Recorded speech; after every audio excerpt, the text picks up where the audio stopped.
आप देख रहे खबर प्लस 100। आज की खास खबर, थाना जिला ग्रामीण कांग्रेस अध्यक्ष दयानंद चोरगे ने गुड़ी पड़वा और ईद को लेकर भिवंडी सहित सभी देशवासियों को गुड़ी पड़वा और ईद की शुभकामनाएं दी। आइए देखते हैं इस खबर में। सब ईद को लेकर और गुड़ी पड़वा जो त्यौहार है दोनों साथ को लेकर आप क्या?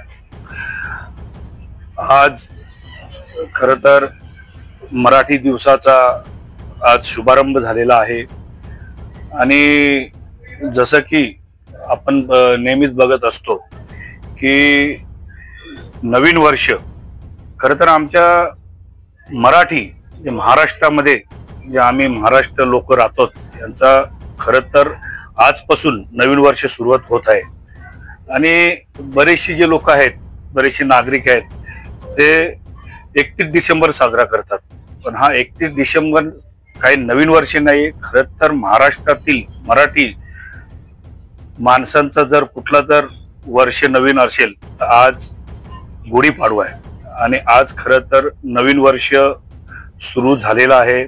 खरं तर पाडव्याच्या आणि नवीन वर्षाच्या माझ्या तमाम भिवंडी रसिकांना, ठाणे ग्रामीण किंवा ठाणे जिल्ह्यातील सर्व नागरिकांना मनापासून शुभेच्छा देतो। आणि खरं तर जवळपास 1 महिन्यापासून पवित्र महिना म्हणजे रमजान महिना आपले मुस्लिम बांधव हे 1 महिना रमजान महिना करत असतात आणि उद्या खरी तर ईद आहे आणि माझ्या सर्व मुस्लिम बांधवांना सुद्धा ईदच्या मनापासून शुभेच्छा देतो। आजच्या दिवसामध्ये संपूर्ण महाराष्ट्रामध्ये गुढीपाडवा मोठ्या जल्लोषात साजरा झालेला आहे। विविध ठिकाणी पदयात्रा निघालेल्या आहेत आणि उद्या रमजान महिना आहे। माझ्या तमाम मुस्लिम बांधवांना सुद्धा मनापासून विनंती करतो की चांगल्या पद्धतीने रमजान महिना तुम्ही आता हे 30 दिवस केलेले आहेत आणि उद्या ईद चांगल्या पद्धतीने सर्वांना मिळून जुळून ईद साजरी करावी। मी सुद्धा काही मुस्लिम बांधवांना उद्या भेट देणार आहे आणि मनापासून त्यांना शुभेच्छा देणार आहोत। माझ्या घरी खरं तर 27 तारखेपासून भागवत कथा सुरू आहे।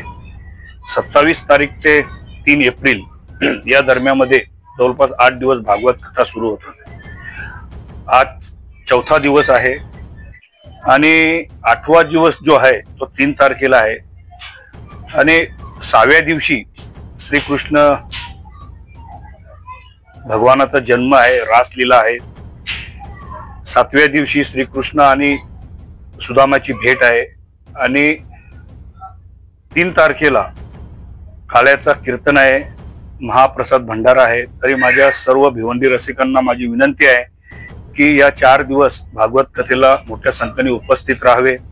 मी मनापासून माझे ठाणे ग्रामीण काँग्रेस कमिटीच्या वतीने आणि माझ्या चोरगे परिवाराच्या वतीने आज नवीन वर्ष म्हणजे गुढीपाडव्याच्या आणि उद्या ईदच्या मनापासून शुभेच्छा देतो। धन्यवाद।